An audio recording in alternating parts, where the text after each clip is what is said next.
kwamba ni mwaka na to ye mwamba ni mwaka na kimwe mpeka tulikuvuja na mashimi mujimifundu ye bayamba tufako kulusa kilo lwechi twikala neba mukale tukilisto kumese bakilo lwechi utugibendela mwabe mwewo mwina me ya moyi abwina vupetere wambanyi nkwanganye kabiti kutwaye kujime ya moyi o wake tugibendela bwenye mwabe kilo lwechi bana majwa ambanyi me ya muntu ajashiha umwe hela udinyi me ya moyi mwe mukale yetu Kristo enza kokunyi hawaso kwa kula kilo lwechi mwene mujimweba umbuka muchalo kaji wewe umwitilize buchikolukolu chine kuyeya kikuja kurangishamba cheba munda mwajibechi ni hawikala mwakwakula jigi tujibita ba chikondo echa kunshigijilwa nchaibamulolu njigi jifukulula mukale Kristo hatu akutelesha wenze kokunyi jijeba jifukulula echi chikavu chifwa mumusuka wa mwane babaluma mwane babakashi wenze kokunyi mujikutelesha hatu nashubusama ondo hibwa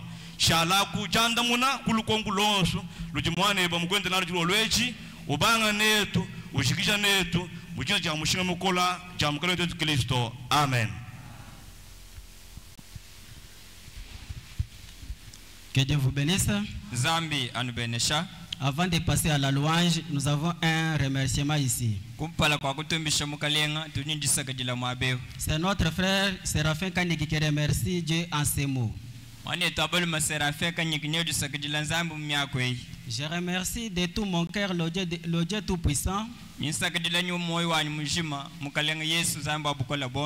Dieu de William Mario Branham d'exaucer à ma demande,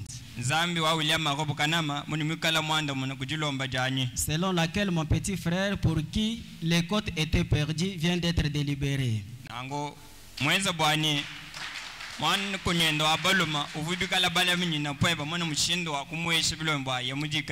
Ceci avec une mention satisfaction moyenne de 62%.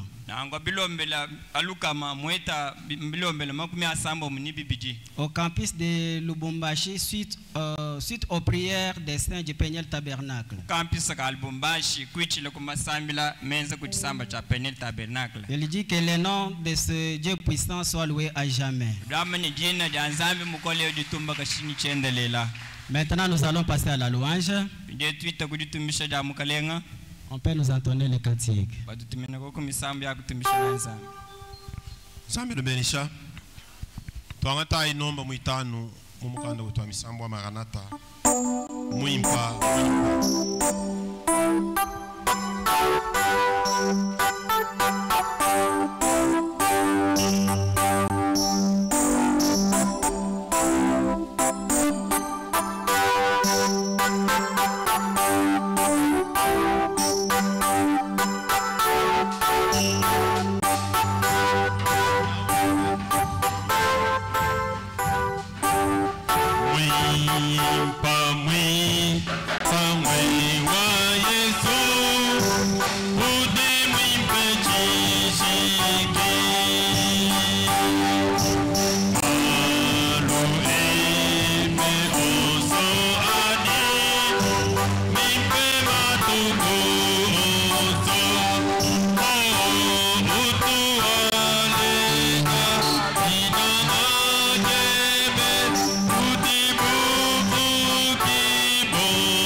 Mwami bani tetene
Bia mwimpe bapolo. Uva mwimpe bwa batado mwimpe bwa mwami. Mwami pani tele. Besa meme tele. Mwami pani tele la o. Di mwimpe bwa.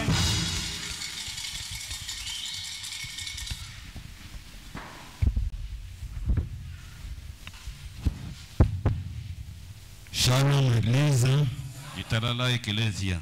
que le Seigneur soit avec vous. Kalenga ikala nenu. C'est encore une joie d'être dans sa maison. Tujikabili jisanka bwa kuikala munzu buwenda. Comme nous l'avons toujours appelé, une maison de correction. Mutusombela tubikila nzu bwoni nzu bwa kwa kaja kwa bilema. Qui est-ce qu'on corrige? Ujibu balongolo kubilema ngani. Amen. Amen. L'enfant de Dieu. Mwana wa Nzambi. Celui que Dieu connaissait avant la fondation du monde. Wa Nzambi mumanya kumpala kwa bulabanye jo lukufuki bwabi. Pour qui Christ mourit. Wa Kristo mufuila muchimu cha makane. Amen. Amen. C'est celui-là qui est concerné. Nye yao kiuchi balongolo kubilema bienda. Mais pour un spectateur, Kajibu amubanjiji. ça lui importe peu. Yeya kabene bimwambila bwaluto. Amen. Amen. C'est pourquoi ce soir, je vais ajouter sur ce que nous avions vu la fois passée. Kibaluka ijiro lweji na sekijila kwa kuchinga chintu kuichila kubitika ba mwana mujibichi. Le mardi. Mujibichi. Parce que nous avions lu le livre de la Genèse, Bwar tubala mukanda wa bufuki. qui est le livre de la vie. Uji mukanda wa moi. Pour savoir ce que nous serons à la fin, Bwa kumanya chitwikala kundekelu. voyons comment nous avions commencé. Twanyi kumwana mushindu tubaji babanga.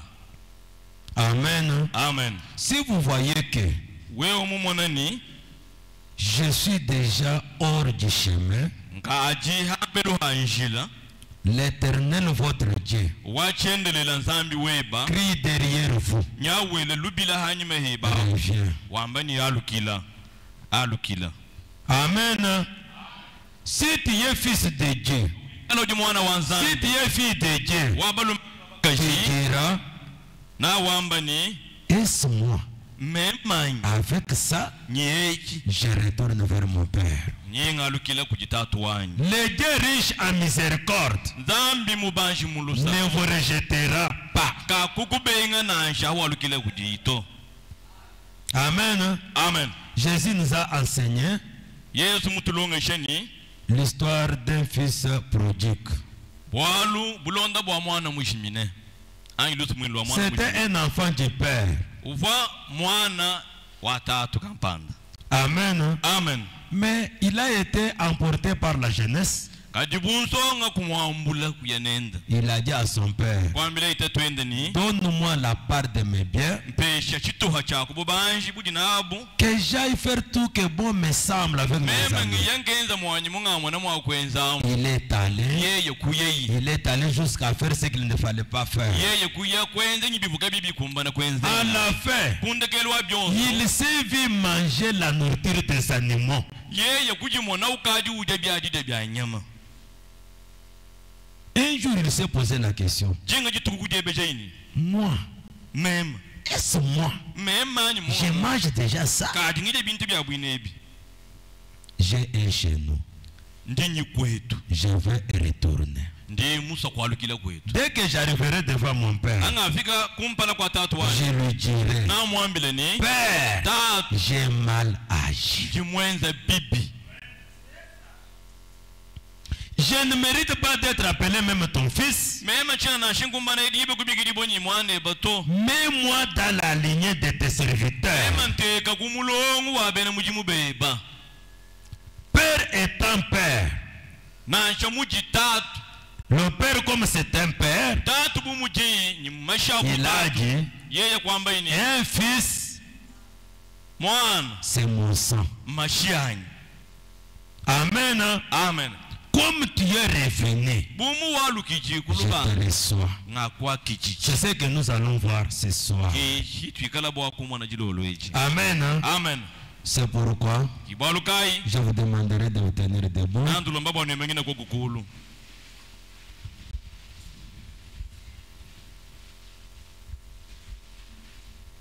Nous allons prendre dans Jérémie Ni tukabala mukanda wa Yeremia chapitre 3 chapitre wenda muisatu. Je commence au verset 13 jusqu'au 15e. Yinga chitajibala kukanunka jukuminikisatu. Revenez, enfants rebelles, dit l'Éternel. Alukilai bana bantomboshi mwambamba wachendelela. Car je suis votre maître. Walume manjimfu mwenu. Je vous prendrai Nandwangata d'une ville, umunga wa muchimenga kampana d'une famille, babiji ba muchiku et je vous kampana ramènerai dans Sion. ni mema na dwalu jani kulifikisha musiyo. Je vous donnerai des bergers selon mon cœur. Nandu hesha banu lomboji lona shilana ni moyo wa. Et ils vous paîtront avec intelligence et avec sagesse. Ibobu na banu disha ni lunga ni meji. Que le Seigneur bénisse la lecture de sa parole. Mukalenga asakijila mabenesha kujibala ja chichenda. Asseyez-vous. Sombela ihanshi. Père très saint, encore une fois ce soir, nous bénissons ton nom parce que nous venons de lire ta sainte écriture. Toi qui avais inspiré à ces prophètes pour mettre ces écrits dans le livre, ce n'est pas leurs écrits, mais ce sont tes écrits, Seigneur. Nous te prions ce soir de descendre afin que tu puisses prendre le trône, afin que tu puisses expliquer ta volonté à ton peuple. C'est pour cela qu'ils sont venus ce soir. Chacun avait abandonné tout ce qui était comme lui de préoccupation, mais ils ont compris que la première chose à obtenir, c'est le salut de l'âme. C'est pourquoi le voilà ce matin dans ton saint temple, pour qu'il puisse être ramené selon ta volonté. Nous te demandons d'être leur Dieu, de les contourner, de les surveiller, d'être leur protection contre toutes les choses de ce monde, contre la malice, même les esprits impurs du temps présent. Nous te prions d'être avec nous du début jusqu'à la fin. Au nom du Seigneur Jésus-Christ, nous demandons ainsi. Amen. Amen. Je pense que le mardi, nous avions dit, c'est Dieu qui posa la question. Adam, où es-tu? Mon enfant, où es-tu?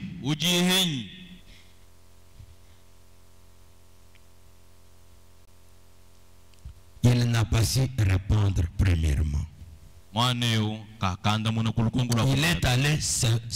Il est allé se cacher dans un buisson. Dieu dit, attends. Où es-tu? Seigneur, j'ai entendu ta voix. Je me suis caché. Amen. Amen. Il n'a pas dit,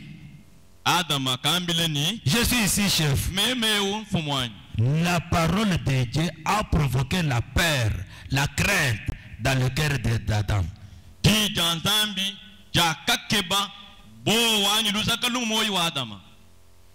Ce soir encore, la même parole crée quelque chose dans votre cœur, vous pousse à revenir vers ton Dieu. Parce que la Bible dit, dans le même livre de Jérémie là-bas, la Bible dit, voyez ce que j'ai trouvé. Écoutez dans Jérémie chapitre 7. Verset 21. La Bible dit ceci.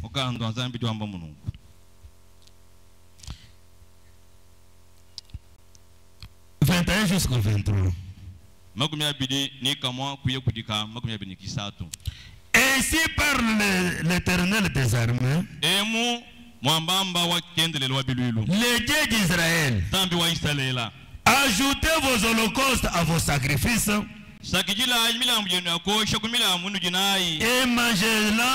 et mangez-en la chair. Car je ne peux parler à vos pères chena mwa kulangana ni bata twelu et je ne leur ai donné aucun ordre chena mubeheshe dida chike munanje les jours où je les ai fait sortir du pays d'Égypte jitu kujabwine jimuba hatula mujitunga ja Egypte au sujet des holocaustes et des sacrifices. achi wachamba milambu ya kosha ni milambu Mais voici l'ordre que je leur ai donné. kajimwana dida chike mujinyi mubehesha Écoutez ma voix tele jai ji chanye et je serai votre Dieu. imema nangi kala nzambi Vous serez mon peuple. nanu kala chisamba Marchez dans toutes les voies que je vous prescris endela imunjila yontu nyi munufunda afin que vous soyez heureux. kwanye nwi kala baja kalengela. Amen. Amen. Ce que j'avais dit à vos pères, chimvwa mwambi la bata twelu la première chose c'est l'obéissance à ma voix. chintu cha kumpala njitumikile jabu kunjila yanyi Quand j'ai lu le verset 13 du chapitre 3 là, ha ngabaji kanunga dikuminikisa tukachitwa chisa parce que moi j'ai commencé à partir du 14, il fallait que je commence à partir du 13. bol mema njimwashila kubala kanunga dikumini kina ibikengele kubangele kadikuminikisa Qu'est dit le verset 13? kanunga dikuminikisa tukadikamba chinga Reconnaissez seulement ton iniquité jandula ani manya hatudi tombu jeba et reconnais que tu as été infidèle à l'Éternel ton Dieu. ni jandula ni ufumubula lulama tukumpala kwa kitela nza Que tu as dirigé ça et là tes pas ni ujimulombola eba makasa kokani kukwa vers les dieux étrangers, uye kujitunza mbitwenyi sous tout arbre vert, muishi montu mwa muchimu et que tu n'as pas écouté ma voix, dit l'Éternel. ni kuteleshile mwine momoji janyito mwambamba wachendelela. Amen. Amen. Au début là avec Adam, Kunto adishile kokani Adama quand Dieu a appelé Adam, abikijila nzambi il lui a dit, yeye kumwambeleni Seigneur, mukaleni j'ai écouté ta voix, jimuteleshe je me suis caché parce que je suis nu. jimusoko mabwalo njibutaka Dieu a demandé à Adam, zambi kwebesha Adama qui t'a appris cela? ngani ujimukulonga shebo kuchandula ni kwene bilamba. C'est pourquoi le mardi, Ibalukai mujibiji nous avons compris que tuwabungwani les enfants de Dieu, bana banzambi leur nourriture, leur pensée, tout ce qu'ils doivent faire, doivent l'épuiser de la bouche de Dieu. abumeji chabu chakuja byontu bili mwakwenza chikala bimbukila mukana mwa nzambi. Amen. Amen. C'est pourquoi nous avions dit ce jour-là, Ibalukai tubamba jitukwadini nous avons beaucoup de rappels comme Adam. tuji bende hetu mwana kana Nous avons dirigé nos pas ça et là tuji ba lombo la makase tukwachana vers d'autres dieux. baye kujitunza Nous les avons même adorés. tuji bafika toni kujitukukwila. Amen. Amen. L'Éternel regarde. Waitana la utangila Pourquoi vous adorez les dieux étrangers? kwa chingi nunukukwila tunzambi tu Parce que je ne suis pas votre Dieu. bolu mema chena nzambi Je ne wema suis pas le tout suffisant. chena mukumba na bwenu nenwanyi. Amen. Amen. C'est ce qu'il dit aussi à Ézéchiel. Kichidi wambaga bili mukanda wa Yezekela Il dit, uchiwamba ni Ézéchiel venez, Yezekela lo je vais vous faire voir. mema nangu muesha chinduleja chintu kampanda. L'Ézéchiel dit, Yezekela ulwa il m'a placé à l'entrée du temple. Dwamba ni yeye kunteka ku mbwelelu wa temple. Il m'a dit, regardez. Yeye kungambele nyitangile. Il a vu plus même de 20 personnes Yeye kumwena bantu bahitama kumyabichi. qui venaient ici. Bavwa balo kuchana. Ils se mirent entre le portique et l'autel. Bavwa bima na hakachiha. Justo mbele cha bantu bontu ni. Au lieu de se diriger vers l'autel, Amutu akulobu kuchoshe. au lieu d'adresser leur prière vers l'autel, Amutu akutuma bu masambi. ils ont tourné le dos à l'autel. Obu kukuma. Ils ont commencé à adorer le Dieu soleil. Kubanga jikukwila kanzambi jiba. Amen. Amen. C'est comme ça avec d'autres gens ici. Kimujibi na ngubu abanga bantu kabi. Ils ont entendu l'évangile. Mateleja evangeli. Ils sont venus ici. Mbalo mwa Sont déjà baptisés. bakajibanga tata. Mais au lieu de marquer un pas, kaji hamutu akwela au buchika. lieu d'implorer la miséricorde devant l'autel, Hamutu habobu kuya. ils regardent dehors. Bajiba imana Ils adorent le Dieu qui est resté dehors. kukwile tunzambi tutushala hambelu. Amen. Amen. Il dit cela dans Ézéchiel chapitre 8, Udiwamba chintwachi mumukanda wa Yehezekela chapita amanda mukulu. du verset 15 au 18. Balaka nunka dikumi nikita ntiye kujigari kwenye mwanza mukulu. Amen. C'est pourquoi, nous, quand nous venons ici, nous voyons nos amis, nos bien-aimés qui s'agenouillent devant l'autel ici. Ces gens-là cherchent la face de l'Éternel. Quand ils se mettent ici, ils confessent leurs péchés, ils déclarent tout ce qu'ils avaient fait, ils demandent pardon à Dieu. Amen. Amen. Parce que quand vous venez devant l'autel, en vous là, vous voyez déjà le Seigneur Jésus-Christ crucifié. Vous entrez en vous-même. Vous savez pourquoi il mourit. Maintenant vous demandez pardon à Dieu. Frère Branham dit, j'ai toujours vu des gens, dès que nous avançons vers les jours de fête ici, ils achètent des fleurs, ils viennent mettre cela sur l'autel et retournent. Frère Branham dit, premièrement, Dieu n'aime pas ses fleurs à l'autel. Il veut vous pour que vous puissiez être à l'autel. Amen. Amen. Venez à l'autel, demandez à Dieu, reconnaissant votre iniquité. Je lis dans le message la cruauté du péché, au paragraphe 115. Frère Branham dit ceci. Tout le monde apparaît à la Pâque. C'est tout. On achète un nouveau bonnet et de nouveaux vêtements. Qu'est-ce que cela a à voir avec Christ? Amen. Amen. Nous nous approchons tout près de Pâques. De bonne année. Tout près de Noël. Notre souci, les soucis de la mondanité, qu'on ait tel costume, qu'on ait tel habit, qu'on achète ça et ça, qu'on ait un tel chapeau. Frère Branham dit, qu'est-ce que cela a à voir avec Christ? Et des millions de dollars seront gaspillés cette année. Demain, dans le monde protestant, pour les lisses, bilong, des grands mots, lisses, bilong, chaque membre viendra les déposer sur l'autel. Cela importe peu à Dieu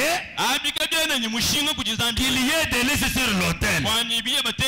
C'est vous qui le faites sur l'autel.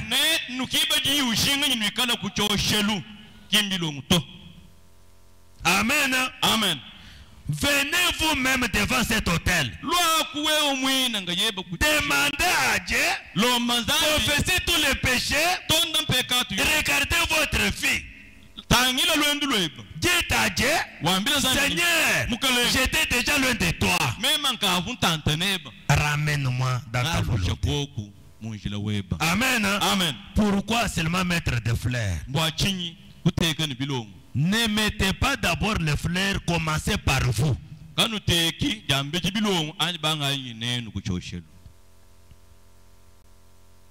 C'est pourquoi, mes chers frères, le seul péché qu'Adam avait commis avait amené toute la terre dans le chaos. Amen. Amen. Toute la terre avait connu un chaos à partir d'une seule déformation.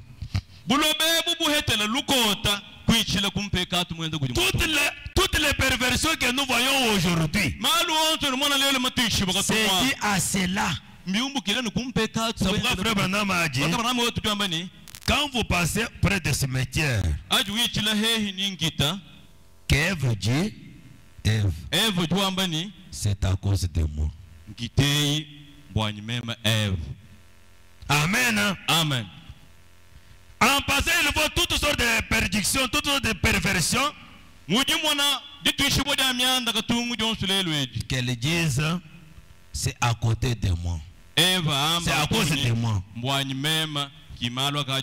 Frère Branham a dit, depuis ce temps-là jusqu'à aujourd'hui,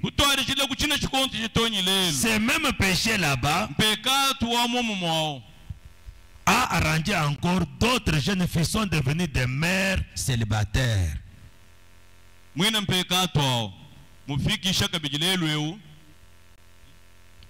Les mères célibataires.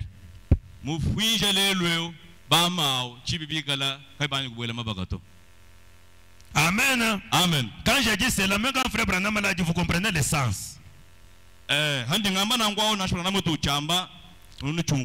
Dans le message, le signe de sa venue, paragraphe 25. Frère Branham dit ceci. Maintenant, si une seule petite déformation de la parole de Dieu a été la cause de chaque mort,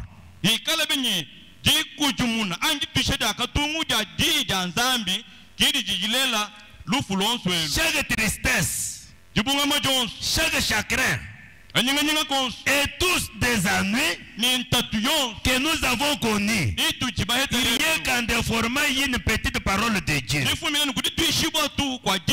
Et les gens ne s'en sont pas encore tirés avec cela. Cela nous a coûté 6000 ans de chagrin. Même le Fils de Dieu est venu sur la terre et est mort pour racheter la race humaine. Chaque cœur, vite 11. Chaque chagrin, chaque mère célibataire, tout mal qui est arrivé dans le monde, c'est parce qu'une seule personne a douté de la parole. Amen. Amen. C'est ça ce que nous sommes en train de subir jusqu'à présent. Tous nous sommes coupables. S'il y a quelque chose que nous devons faire, c'est comme la Bible dit, reconnais ton iniquité et revenez. Amen. Amen. Il n'y a personne qui peut dire excepté moi. Aucune personne ne peut dire excepté. Frère Branham a prié un jour, il a dit, écoutez ma prière pour cette église. Amen. Amen. Cette prière-là est convenable même pour nous ce soir. Est-ce que vous croyez cela? Dans le message, le respect. Frère Branham avait prié comme ceci. Au paragraphe 41. Nous allons terminer jusqu'au paragraphe 43. Et maintenant, nous déposons nos âmes sur l'autel pour qu'elles soient sondées. Alors que j'ouvrirai les yeux dans quelques instants pour lire ta parole, si c'est ta volonté, le sort est tombé sur moi d'essayer de briser le pain de vie pour les gens. Maintenant, Seigneur, aide-moi à dire quelque chose qui puisse aider une pauvre âme fatiguée ici ce soir. Aide-nous afin que cela soit aussi des paroles et ce que nous devons faire. Aide-nous afin que cela soit aussi des paroles de correction pour que nous sachions comment nous devons nous conduire et ce que nous devons faire. Et comment nous devons vivre dans ce monde présent. Si nous attendons à faire du ciel notre demeure. Amen. Amen. Cette prière ici est pour ceux qui veulent que le ciel soit leur demeure. qui sont concernés de la parole du Seigneur où il avait dit, je pars vous préparer une place. Quand j'aurai terminé, je reviendrai, je vous prendrai, afin que là où je suis, que vous soyez aussi. Amen. Amen. Les concernés, les gens qui veulent faire de là leur demeure. Branham continue pour dire, accorde-le Seigneur, guéris les malades. S'il y a parmi nous, Seigneur, qui sont malades, nous te prions de les guérir. Fortifie ceux qui sont fatigués, nous prions pour eux. Amen. Amen. Nous ne prions pas seulement pour cette église, mais pour d'autres églises à travers le monde entier. Là où des prières et des supplications sont adressées à Dieu. Et où tous ces au cœur affamé qui les saints, les bansantous, et tous ceux au cœur affamé qui par dizaines de milliers crient, ils disent, viens Seigneur Jésus, assurément qui entendra un jour notre Christ Seigneur et tu viendras. Amen. Amen. Parce qu'il y a des saints. Il y a des saints aujourd'hui. Même dans les chansons. Quand ils voient la corruption actuelle. La corruption. Il crie, il pleure. Reviens Seigneur, ce monde a touché même à sa fin. Dans leurs chansons, ce qui leur préoccupe, c'est la venue du Seigneur Jésus-Christ. Frère Branham me dit, pour de tels gens, j'ai pris encore ce soir. Amen. Amen. Si nous sommes appelés à nous endormir avant que cela ne vienne, si nous sommes appelés à nous endormir avant que la venue s'accomplisse, nous savons que la trompette sonnera et que les morts en Grèce ressusciteront premièrement. Nous apparaîtrons et nous nous tiendrons dans ta présence un jour. Nous te remercions pour ceci et nous attendons ce moment-là. Maintenant, prépare nos cœurs. Amen. Prépare nos cœurs. Nous te le demandons au nom de Jésus. Amen. Amen. Vous avez compris la prière de Frère Branham. Il a dit, pour ceux qui sont ici, qui veulent faire que le ciel soit leur demeure, que son message, que ce que nous allons parler aujourd'hui, puisse être des paroles de correction. Amen. Amen. Que quelqu'un sache que dans la vie chrétienne, comme j'attends la venue du Seigneur, que je me prépare. Quelle est mon iniquité? Quel mal ai-je fait? Que je me verse vers l'autel, que je prie à Dieu. Amen. Pas de fleurs, mais commencez par vous-même.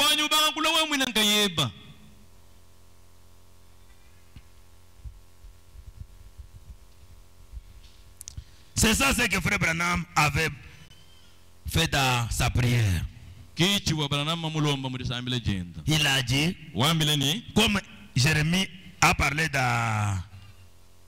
au chapitre 3, verset 13, il dit, nos pieds sont allés ça et là. Amen. Amen. Vous savez là où ton pied était parti. kuvomaka seba majat. Amen. Amen. Moi, je ne sais pas. Mema chena momanyo. Personne autre ne sait. Munga muntu. Mais toi seul tu sais. Wewe ngayeba kiji mumanya. Amen. Amen. C'est toi qui Dieu dit ces paroles. Wewe kiudi nzambi. Tu avais dirigé tes pas ça et là pour adorer un Dieu étranger. Peut-être tu avais fait une vie nocturne.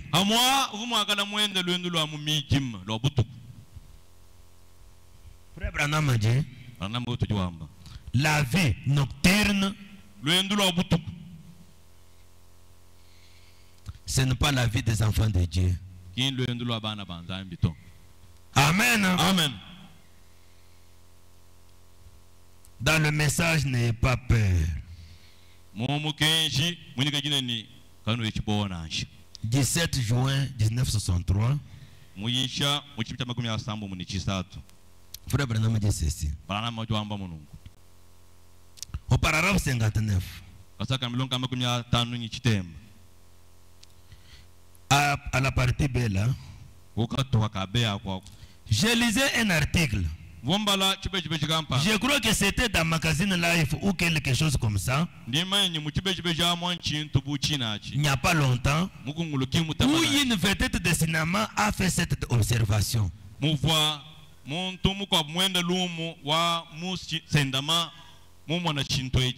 Il a dit, la nuit a été faite pour vivre. La vie commence quand le soleil se couche. C'est la mort qui commence quand le soleil se couche. Amen. Amen. C'est frère Branham qui dit, ce n'est pas la vie qui commence quand la nuit se couche. Mais la nuit a été faite pour dormir. C'est la mort qui commence quand le soleil se couche. C'est à ce moment-là que les démons rôdent. Vous observez les lézards, les serpents, les scorpions, les gangrelats et tous les restes. Ils doivent se tenir dans le noir. C'est dans l'obscurité. Vous n'êtes pas des ténèbres. Vous êtes des enfants de la lumière. Marchez dans la lumière. Amen. Amen. Celui qui marche la nuit. De la famille de lézards. De la famille des chouettes. Tichenen.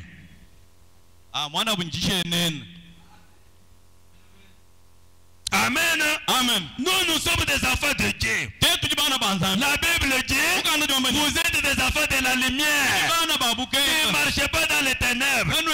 Si dis-moi, ton pied est allé faire quelque chose dans la nuit, il y a maintenant un cri qui dit, reconnais seulement ton iniquité et reviens. La nuit, c'est pour les gens maudits.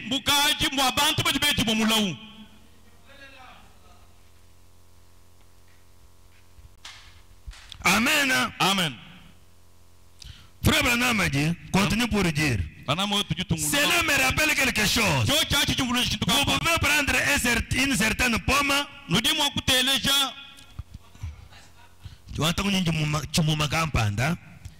Et le poser par terre. Rien ne va le déranger pendant la journée. Que la nuit tombe. Alors, les gangrelats et tout le reste qu'il y a dans cet endroit vont s'amener là-dessus. Et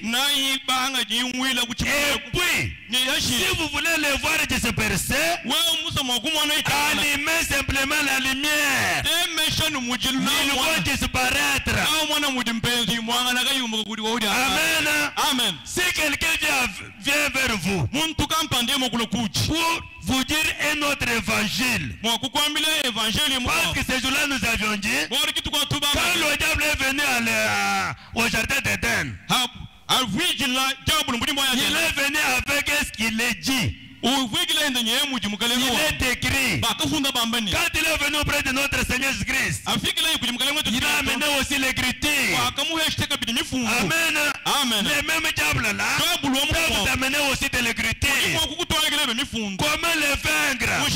Allumer simplement la lumière. Tout simplement, moi, je suis fils de Dieu. Moi, je suis fils de Dieu. Avec ta nom. La Bible dit, et résister au diable, il va fuir. Amen. Amen. Allumez tout simplement la lumière. Amen. Amen. Peut-être vous êtes pendant la nuit avec nos téléphones. Vous sentez quelqu'un qui vous appelle que vous ne connaissez pas. Surtout nos filles ici. Dites seulement ces garçons-là. Dites seulement ces garçons-là. Qui m'appellent la nuit, venez le matin.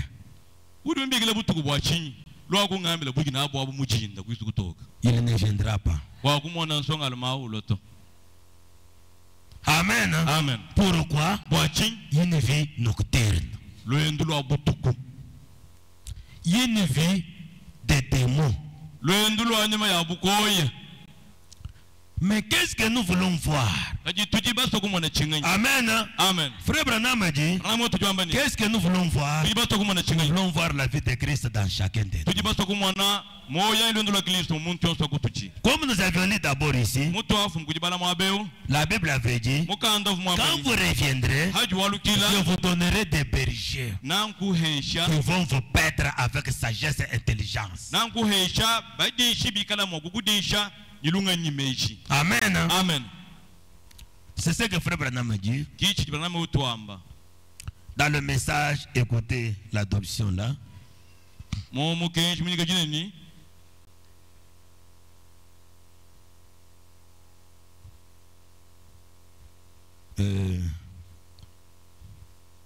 Au paragraphe 55 et 56. Frère Branham dit ceci. Comme le diable était venu dans le jardin d'Éden avec l'écriture, Dieu a son moyen pour pouvoir vous nourrir. Il dit, écoutez votre pasteur. Amen. Amen. Un homme de bien envoyé de Dieu. Un enseignant qui vous enverra. Un enseignant qui vous enverra et qui dira exactement quoi faire.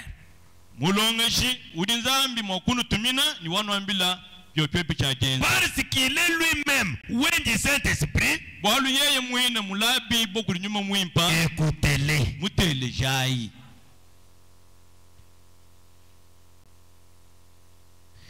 Il s'en tiendra bien à la parole.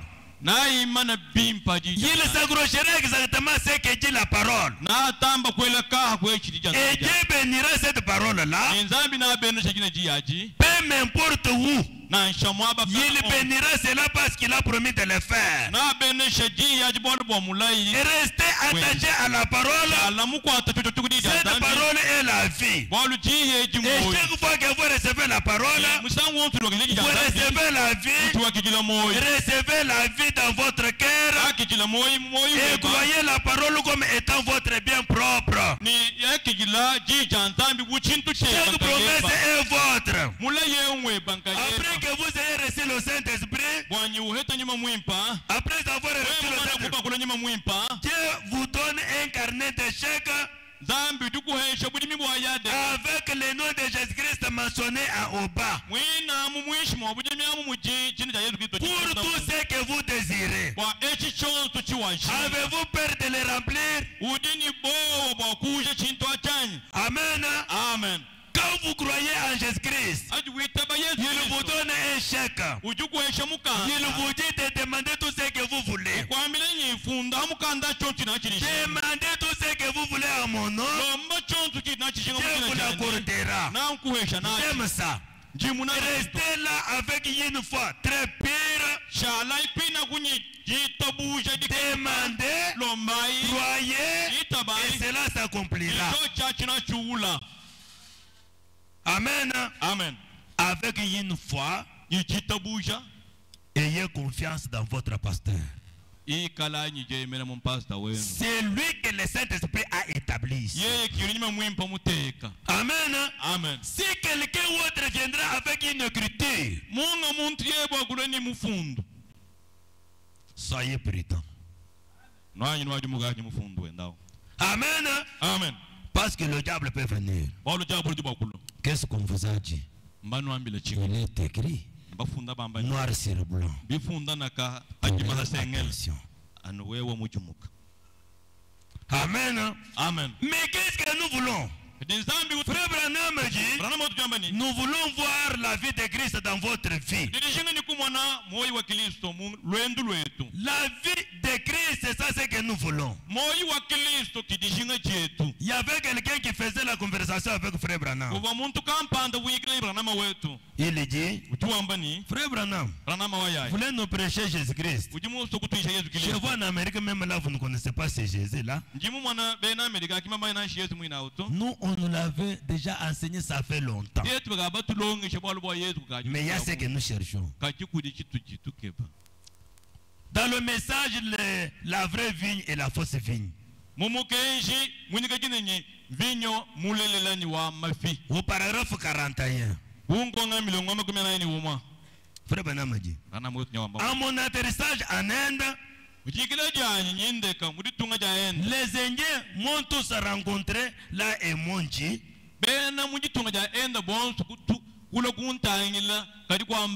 écoutez Frère Branham, en ce qui nous concerne en théologie, la théologie, vous en Amérique, vous n'avez personne qui comprend ces livres. Et c'est vrai. En effet, c'est un livre de l'Orient. Ce n'est pas un livre de l'Orient. C'est une vie tout à fait différente. Ils ont dit, nous connaissons la Bible. Nous l'avons reçue des centaines d'années avant que vous ne soyez une nation. C'est l'exacte vérité. Saint Thomas était allé là. J'étais dans l'église, même où il avait prêché. Ils nous ont dit, nous connaissons la Bible plus que vous tous, plus que tous vos prédicateurs réunis. Mais ce que nous aimerions savoir, la question que nous nous posons, pouvons-nous trouver un homme avec assez de foi pour rendre la Bible manifeste?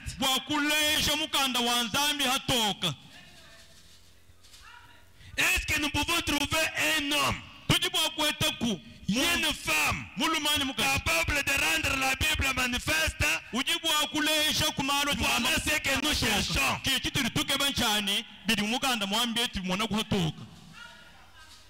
Amen. Amen. C'est ce que nous voulons savoir. Nous aimerions voir la Bible être de nouveau rendue manifeste. Voir une Bible vécue. Comme Paul a dit, vous ici, vous êtes des lettres écrites et lues de tout le monde. Qu'est-ce qu'on peut lire chez vous? Un journal de l'Android, où on peut voir la Bible manifestée.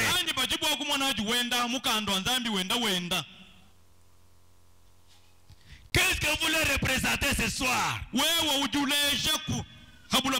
science, la connaissance de ce monde, mamanya abugwanwa ou bien vous voulez rendre Jésus-Christ le même hier, aujourd'hui et pour toujours. anyu dimuso kukulesha bantu Kristo wa mama Ils ont dit, quant à la connaissance, nous avons des théologiens. Ils nous ont enseigné la Bible. Mais qu'est-ce que nous cherchons aujourd'hui?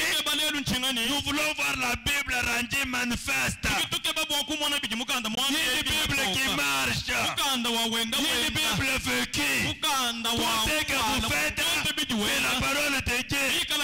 Jésus a dit, si je ne fais pas les œuvres de mon Père, ne me croyez pas. Amen. Amen. C'est dans ma vie. C'est dans ma vie. Vous ne voyez pas ce qui devrait être, ce que je dois être. Ne me croyez pas.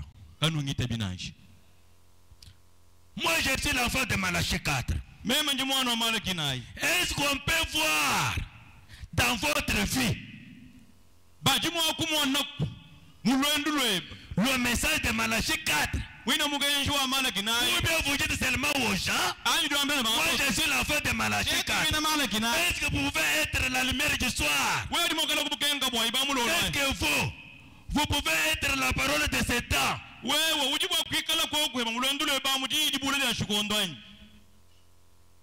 Ils nous ont dit, nous voulons voir la Bible manifeste.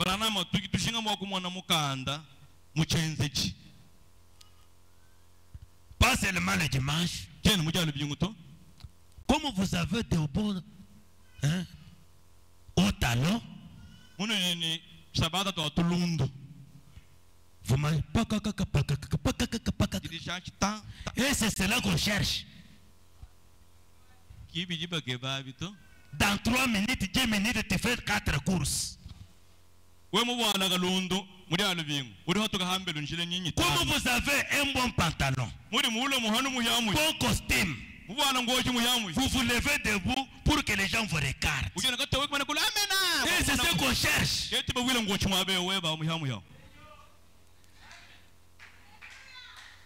Amen. Amen. Les enfants de Dieu veulent voir la vie de Christ manifestée.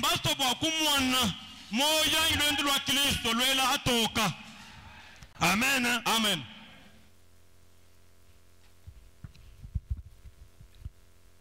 Tournez le regard vers Jésus. Branham parle pour un certain serviteur de Dieu. Il dit, pour que je monte à la chair, il fallait que je sois présentable. Que j'ai un col bien enroulé, même partout où je marche. Qu'on voit que c'est un pasteur qui passe. Sur ma poche, la photo de l'ange. À mon cou, le crucifix. Branham a dit. Au paragraphe 260. Un ministre ou quelque chose du genre. Aujourd'hui, j'ai vu un homme. Il est venu manger à l'endroit où je suis allé manger. Et ce gars-là est entré. Il avait tellement de crucifixes et de trucs accrochés sur lui. Parfois, heureusement que ce gars-là porte ces choses. Moi, je trouve que une vie vécue, c'est ça ce qu'il faut avoir. On n'a pas besoin de porter de tout plein de vêtements ecclésiastiques pour démontrer ce ce qu'on est. Parfois, ils boivent, ils se conduisent tellement mal, ils fument la cigarette et tout. Alors, il faut qu'ils portent des vêtements ecclésiastiques pour qu'on sache ce sont des ministres. Je vous dis une chose. Les vêtements ecclésiastiques qu'un homme doit porter, c'est le baptême du Saint-Esprit.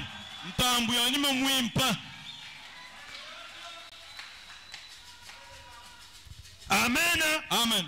Le vrai costume, le vrai habit ecclésiastique, ce n'est pas une chemise, c'est une vie vécue, produite par le baptême du Saint-Esprit.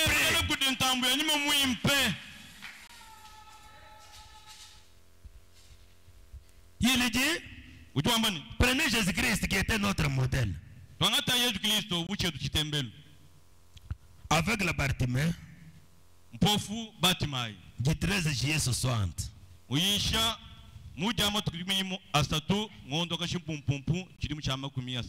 Au paragraphe 29, je vais lire la partie C.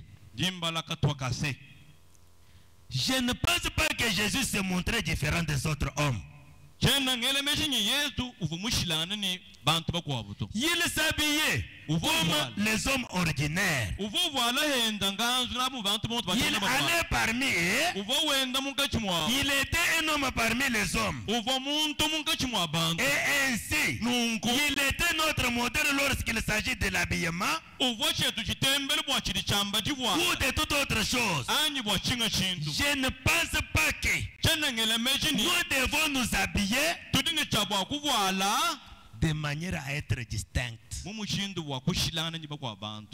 Amen. Amen. Je pense que nos vies déclarent mieux que ce que nous sommes, de ce que nous sommes que notre habillement.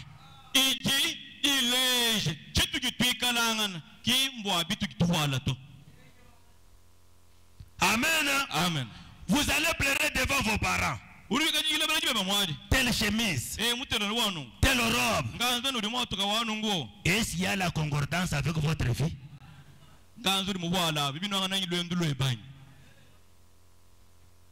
Au lieu de pleurer pour devenir d'abord fille de Dieu, pour être fils de Dieu, vous voulez être présentable à l'église de la manière d'habillement. Dieu n'a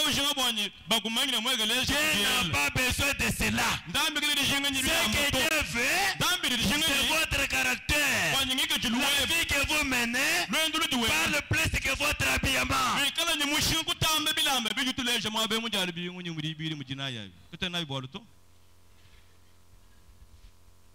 Non, il fallait que je parle à l'église.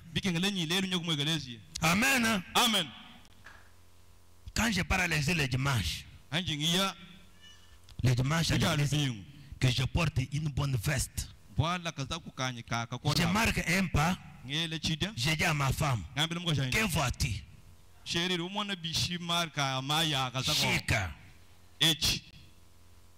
Amen. Amen. Et c'est ça ce que Dieu cherche dans votre vie. Peut-être la nuit, tu avais vécu nocturnement. Tu sais là où ton père était parti. Tu sais là où ton père. Au lieu de pleurer, demandez à Dieu, Seigneur, moi je t'écris. Pourquoi encore ça? Enlève ça de moi. Toi tu dis à ta femme, que voyez-vous? Et ça se concorde.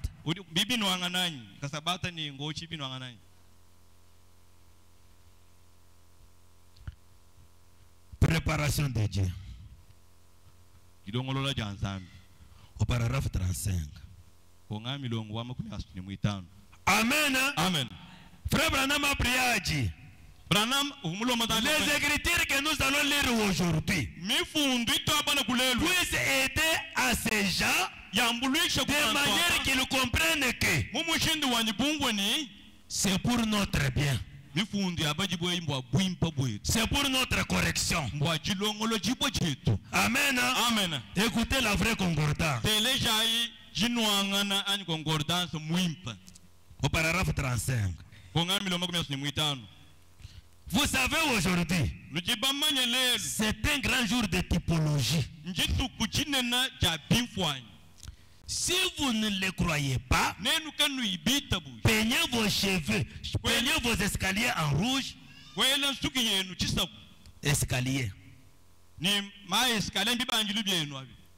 La semaine prochaine, si vous voyez, si une semaine après, vos voisins ne vont pas encore peindre l'air en rouge.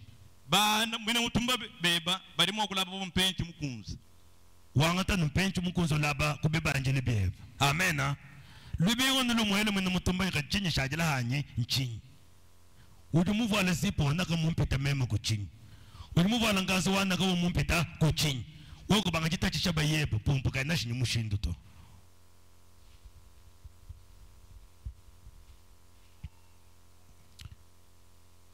Vous allez à l'église avec un nouveau genre de chapeau.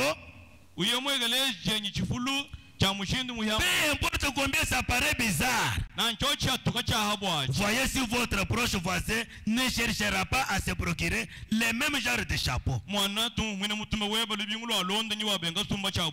Où avez-vous acheté ça?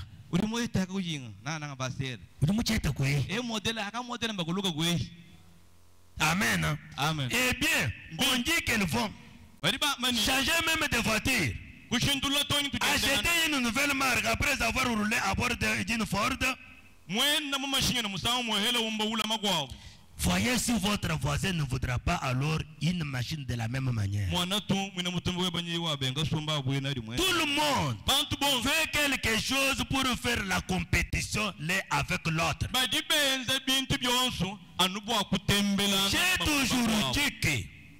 J'ai toujours dit que peu m'importe si mon pantalon ne s'accorde pas avec mon manteau ou mon manteau avec ma cravate. Je veux que mon expérience s'accorde avec la parole de Dieu.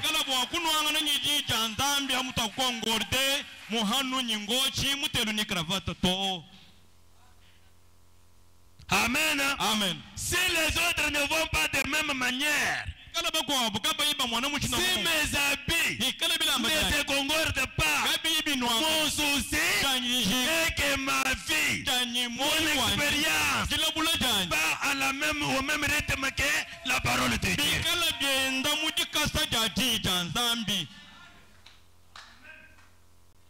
Non, aujourd'hui, ils vont voir. J'ai une bonne chemise. Et c'est ça que nous cherchons ici.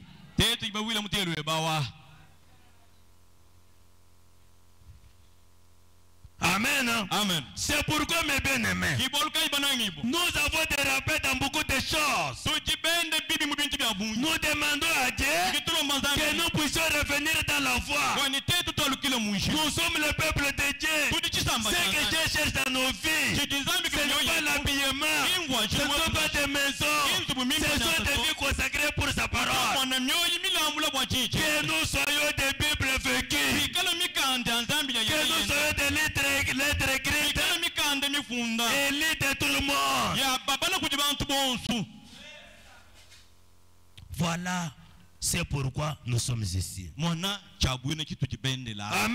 Amen. Frère Branham a dit, tout ce qui nous arrive ici, c'est à cause du péché. Il dit, si un dragon m'a donné le coup de griffe dans la poitrine, si j'aimerais maintenant me débarrasser, il ne fallait pas que je combatte avec les pattes, les grippes, non, non. Il fallait que je donne le coup à la tête. Amen. Amen. Donner le coup à la tête. Écoutez-les de 56. Est-ce que vous me suivez bien? Au paragraphe 14. La partie B, là, écoutez ce que Branham a dit. Maintenant, par exemple, concernant la guérison. Supposons qu'il y ait un très grand serpent ici. Un dragon. Et qu'il ait sa patte dans mon côté. Qu'il soit là en train de me chirer avec sa patte. Eh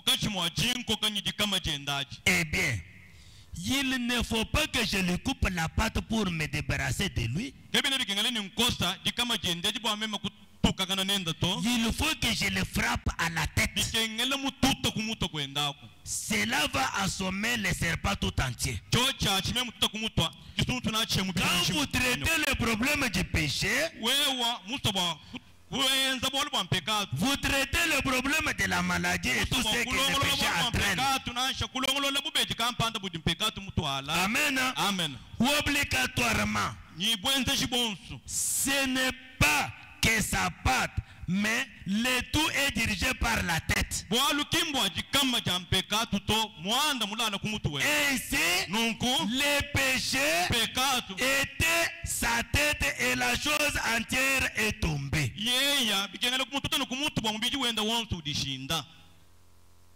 Amen. Amen. Pourquoi combattre la patte et pourtant que laissez pas à la tête? Chaque chose que vous voyez être fait a une origine. Tout est d'abord l'origine. Amen. Amen. C'est pourquoi, mes chers frères, qu'est-ce que nous voulons vous dire par là? Le peuple de Dieu, leur ennemi, c'est le péché. Le péché nous a amenés loin de l'éternel. Le péché avait séparé Adam avec son créateur. Même aujourd'hui, le péché nous sépare avec notre Dieu. C'est pourquoi frère Branham a dit, rentrez en vous-même. Faites l'inventaire de tout ce que nous avons fait. Amen. Amen. Seigneur, est-ce que j'ai fait seulement ta volonté ou bien j'ai dérapé quelque part?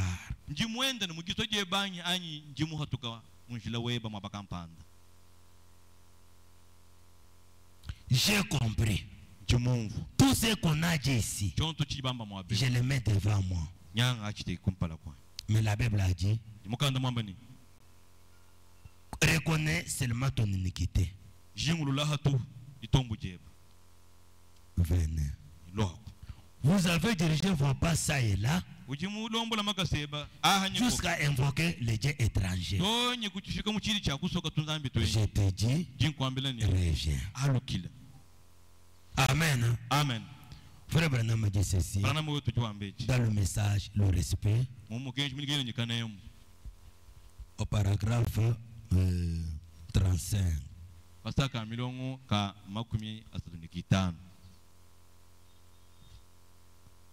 J'ai dit c'est 35. 35, hein? Face à tout cela. Amen. Amen. Vous avez compris tout ce que nous avons cité ici. Frère Branham me dit, face à tout cela, faisons tous l'inventaire de nous-mêmes ce soir et réfléchissons avant de commencer à prier. Quelle est ma position vis-à-vis de Dieu?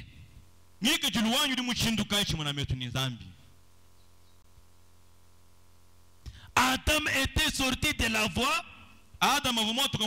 parce qu'il avait écouté un autre prédicateur que Dieu lui-même. Vous aussi, vous êtes entré dans ce que vous êtes maintenant là, à cause d'un autre prédicateur qui est venu te dire des des choses contraires à la parole. Et tu y as écrit. Frère Branham me dit, faites maintenant l'inventaire. Et réfléchissons juste avant de commencer à prier. Quelle est ma position vis-à-vis de Dieu ce soir? Examinons nos cœurs et regardons ce qui y en est.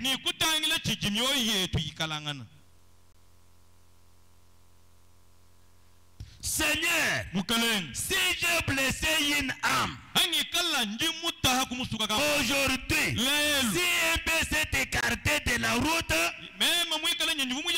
cause de moi, quoi que j'ai fait, quoi que j'ai dit qu'ils sont faux, oh Dieu, pardonne-moi.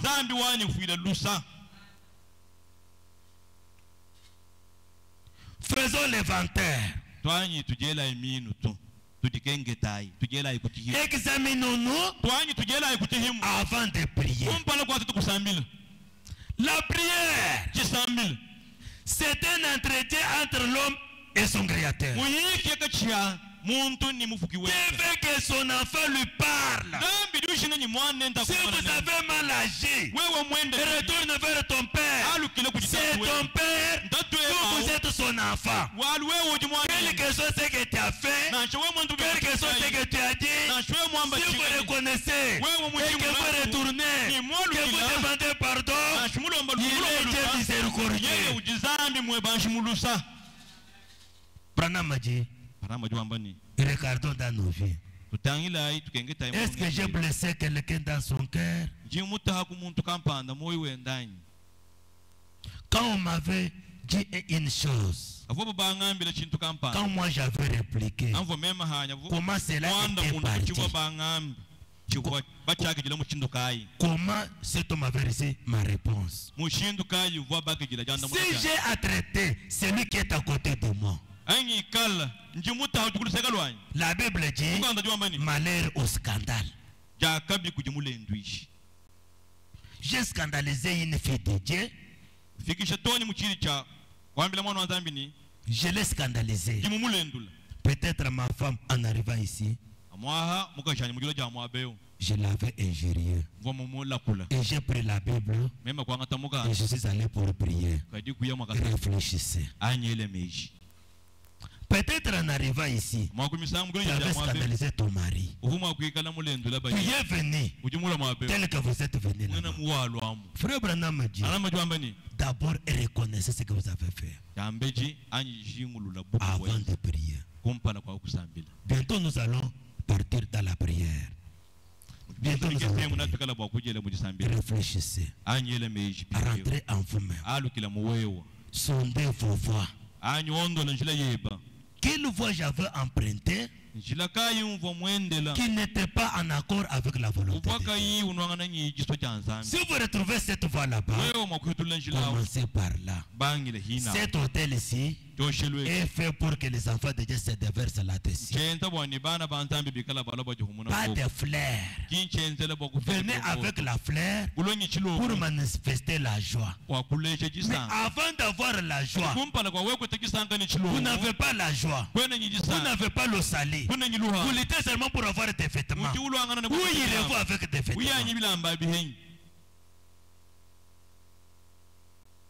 Vous êtes scandalisé parce que vous avez donné des conditions à tel ou à tel. Comme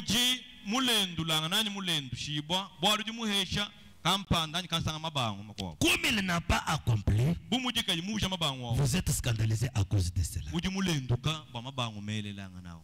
Libérez cela d'abord. Retournez vers ton Dieu et adressez-lui une prière. Et réfléchissez avant que nous commencions la prière.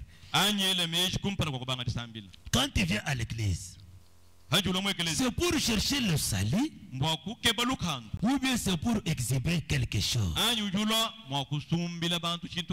Frère Branham, la Bible dit dans Corinthiens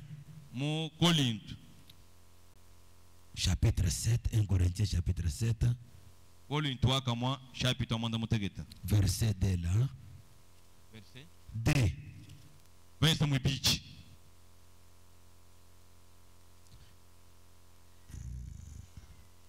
C'est 2 Corinthiens.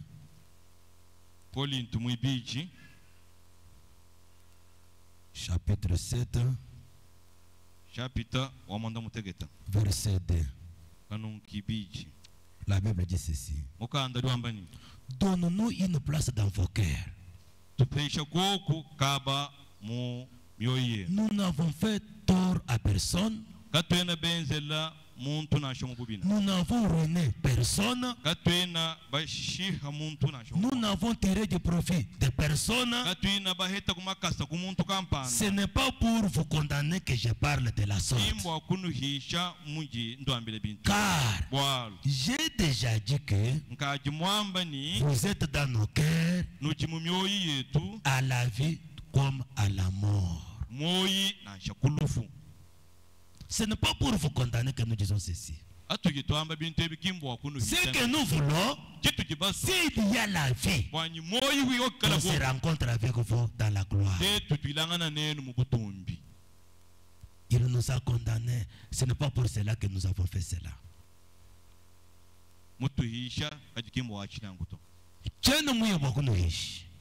Amen.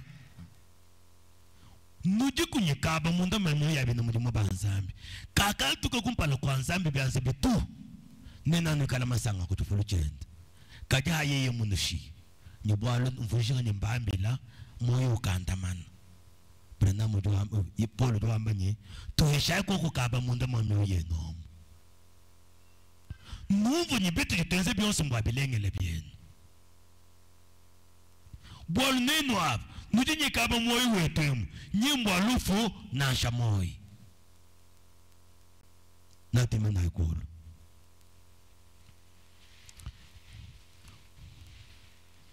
Chacun connaît là où il avait mis son pied. Chacun connaît là où il avait dérapé. C'est ça le temps. Je pense que vous avez examiné, chacun de nous a examiné son cœur. Chacun a vu que avec ça, les portes de l'enfer sont ouvertes pour moi. Pour que la porte se ferme, il fallait que je me répande, que je confesse ça à mon Dieu. C'est mon Père. Quoi que j'ai fait, c'est mon Père. Il m'a dit, reviens. On peut entonner une chanson. Yesu ndindi la uvani nyanyi la musungi yera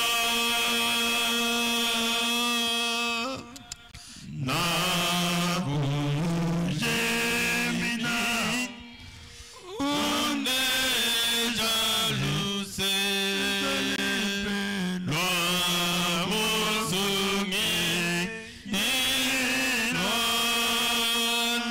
kwenda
musungi ni lwana kwendaka na kwendaka na mu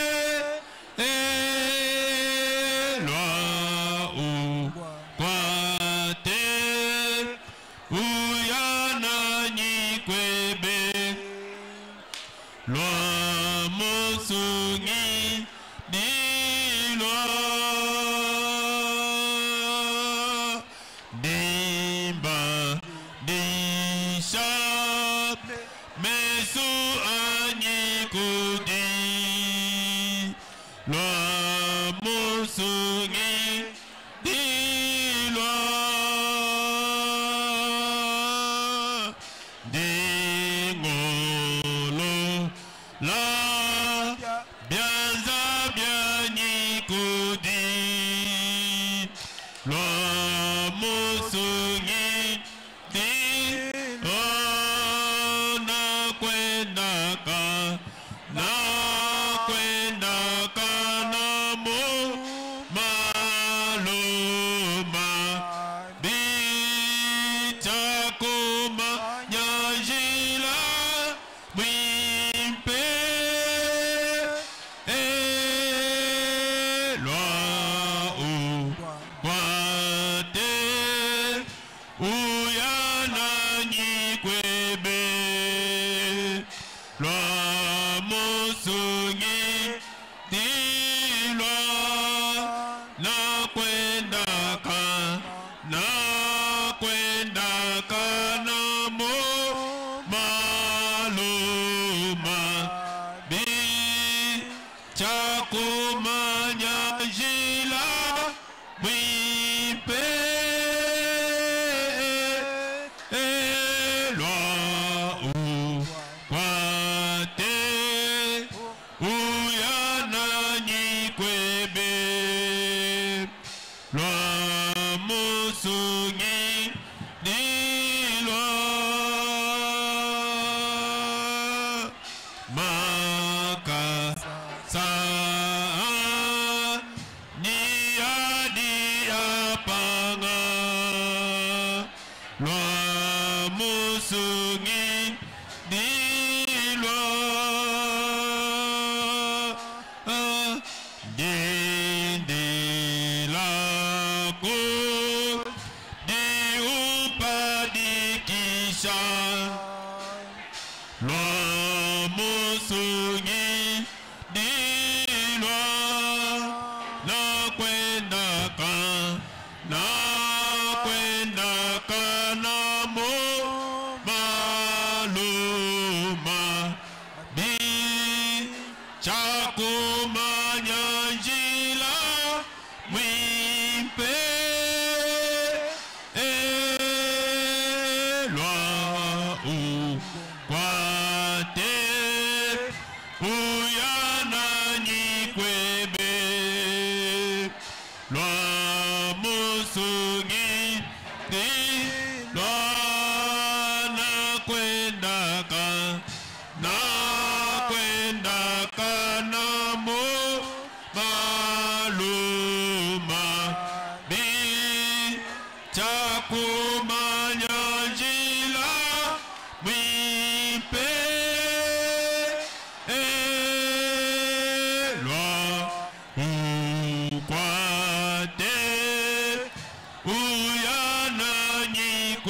bichakuma